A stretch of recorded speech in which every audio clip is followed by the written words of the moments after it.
Hey guys, Ashker from Hashtag. Welcome to my new video. Huawei going to launch its new smartphone Huawei P30 series in 2026. So you know that the last year Huawei P20 has triple camera setup. According to some report, Huawei P30 has to come with a triple camera or quad camera setup.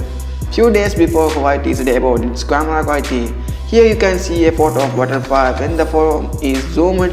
I think this phone is going to give some importance to the zooming. So it's going to be very awesome. So this feature is called, Huawei named it as a 5x lossless zoom.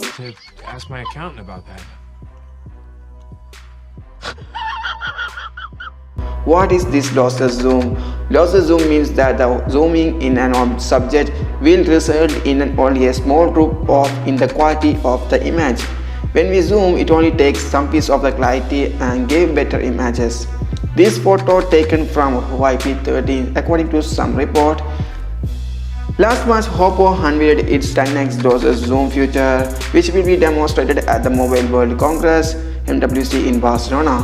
The Huawei P30 Pro should be equipped with a 6.5-inch AMOLED screen and will also powered by the Kirin 980 chipset. 12GB of RAM is expected on the premium unit, and both models will have Android 9 pre-installed along with Huawei's EMUI 9.1 interface. Huawei may not come in US because of some security problem. Oh my god! Anyway, we can wait for announcement. For more tech videos, subscribe this channel, like and comment, because your comment is very valuable for me. Don't forget to watch my previous video from this channel. Thanks for watching. I am Ashker from Hashblog.